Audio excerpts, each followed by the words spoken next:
CBSE का result आ गया है। 89% रिजल्ट है, 89.3, जो मैंने भविष्यवाणी सुबह ही कर दी थी, कल भी करी थी कि 89% के आसपास ही आएगा। लेकिन क्या आपको पता है कि कितने बच्चे फेल हुए हैं सीबीएसई में? पास बच्चों की सब बात कर रहे हैं, मिठाई बट रही है, सब कुछ हो रहा है, बट डू यू नो कितने परसेंट बच्चे पास हुए हैं? पता है आपको? और कितने बच्चे फेल हुए हैं? तो 1,30,000 बच्चे 12th में टोटल फेल हुए हैं। 1,30,000 बच्चे। अब इन बच्चों को दोबारा पढ़ना पड़ेगा। इनकी कंपार्टमेंट आई है, आरटी आई है, एसेंशियल रिपीट आई है।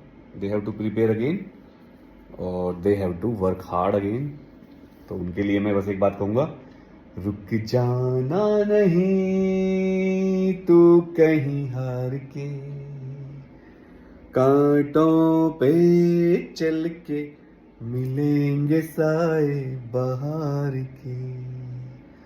ओ राही ओ राही, ओ भाई ओ भाई। बेड़ा पार बैच है, पास करवाएगा तुम्हें।